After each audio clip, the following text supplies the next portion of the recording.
Welcome to the Identity Matrix. Thank you, CJ.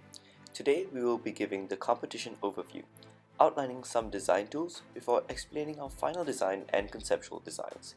Finally, we will discuss our competition results. Welcome to the Emmy 2110 competition for the fall of 2017. In order to be successful in this competition based on the movie The Matrix, the machine must score maximum points consistently in every round of the competition.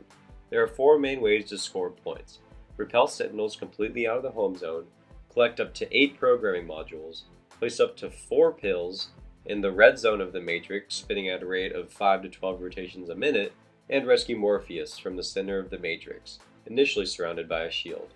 These 4 tasks will be performed over a 40-second time period in a 7 by 7 foot arena with a starting zone of 30 inches by 30 inches. The dimensions of the machine cannot exceed 1.5 feet in height by 1 by 2 foot base, and the mechanism must be triggered by a start plug on the right side of the starting zone. The goal in each round of the competition is to score more points than the 3 opponents. The weights of customer requirements in the House of Quality are determined by the relative number of points achievable. Collecting programming modules potentially scores more points than rescuing Morpheus, resulting in a relative weight of 7 and 6 respectively. Depositing pills, however, has a relative weight of 9 due to its maximum score of 80. The correlation matrix on the House of Quality shows negative correlations between the dimensional requirements and many other engineering requirements. This space constraint limits the ability of the machine to achieve each subfunction, requiring careful planning to maximize the given space. In the function tree, the subfunction extract Morpheus is particularly difficult to achieve. The presence of the shield increases the risk of disqualification if an attempt is made to extract Morpheus too early.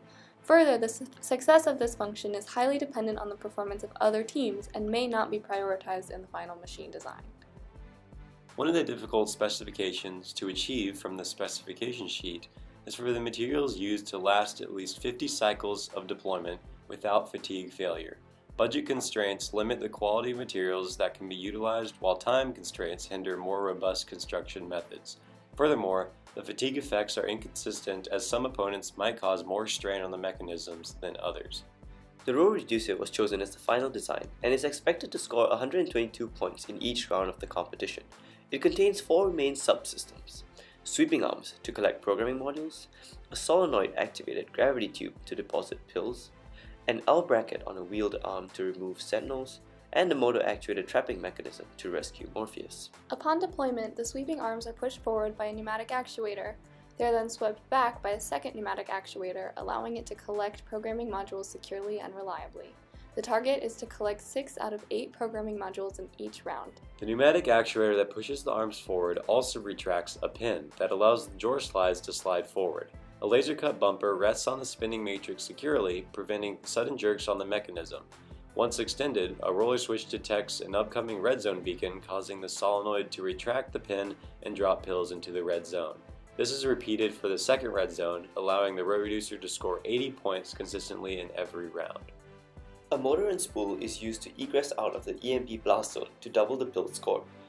Earlier, during deployment, a wheeled arm with an L bracket also deploys ahead of the sentinel.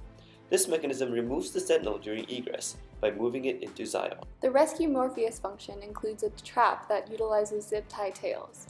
This trap is actuated by a motor that lands on top of Morpheus after the 17-second mark. The morph chart lays out the different designs possible for a system to perform the tasks at hand. The green outline boxes are utilized in the chosen final design, the row reducer. The purple designs are utilized in the diagonalizer, the cyan designs in the inverter, and the yellow in the Graham-Schmitter. The diagonalizer has a central mechanism that extends into the matrix along the drawer slides, knocking over the sweeping arms. These arms retract, moving programming modules into the home zone. An L bracket is passed over the sentinel during extension and pulls it into the Zion during egress. To deposit pills, a RGB sensor detects the red-colored matrix, causing the pneumatic actuator to push 2 pills into each red zone. To rescue Morpheus, a pressure sensor is used to detect a dropped shield, causing a net to fall and trap Morpheus before egress with a motor. For the inverter, a motor-actuated drivetrain moves the entire mechanism to the matrix, while a ramp pushes a sentinel into the blast zone. Pneumatic actuators drop 2 arms that move modules into the middle of the home zone. A roller switch detects the red zone, while pills are deposited with a turntable. Once the shield drops, a solenoid and mousetrap activate the Morpheus trapping mechanism before the inverter egresses itself to escape the blast zone and return Morpheus to Zion. The Graham-Schmitter has a mechanism that slides into the matrix along drawer slides, pushing two falling arms and a hinged arm out in the process. The arms on the sides fall on the programming modules, forcing them into the home zone. The hinged arm with the wheel pushes the Sentinel into the EMP blast zone. A roller switch detects the red zone, causing a solenoid to retract the pin, allowing pills to roll into the red zone via gravity. To rescue Morpheus, an infrared sensor detects a dropped shield, activating an arm to trap Morpheus. A motor and spool retracts the mechanism back into Zion to escape the blast zone. The row reducer was chosen because it scored highly in the most important criteria, 8 for collecting programming modules and 9 for depositing pills. It also achieved the best balance between robust design and score maximum points, attaining a rating of 7 on each, essential to scoring well consistently in every round. The row reducer performed exceedingly well in the competition. As seen from the competition summary, the Identity Matrix advanced to round 6, which is the semifinals of the competition, finishing in 8th place after suffering a DQ. The consistent performance of the deposit pills function in scoring 80 points every round was vital in allowing the Identity Matrix to advance in the competition. In round 1, the row reducer scored 81 points, and in round 2, 74 points were scored as one less programming module was collected. To counter the mechanism of the team to the right that knocked pills out of the matrix, the code was switched to enable last-second pill deposit and egress, a code that ran successfully in this round and secured 80 points.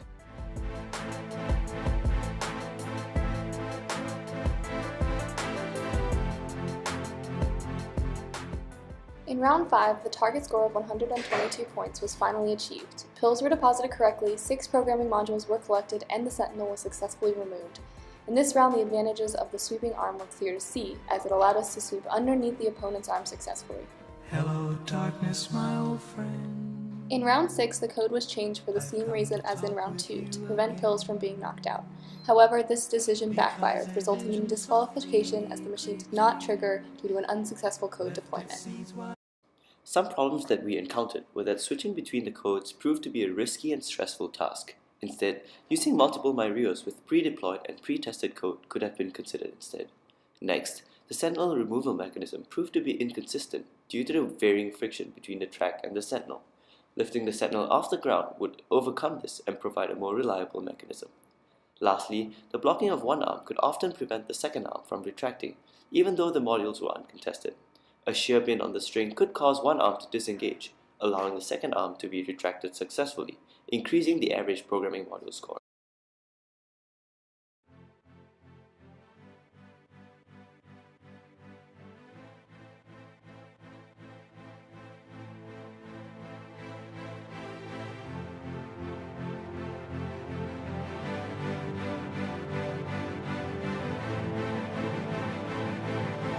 Been a journey, yes it has. Me 2110, about to be in the past. The Identity Matrix is rolling in. Row reducer killing all the competition. Machine did its job, fierce foes it has met. Save Morpheus from the current threat, but its life is done, it is out of time. Its final legacy has been this rhyme. We learned a great deal, HQ spec sheet. No free time, so for one sick beat. Designed for manufacture, we get that cash. We're not too selling our machines in the trash. Christy, CJ, and all the great friends. Time has come to put this all to an end. Without them, what would all of this be? There's beauty in 2010 I've come to see.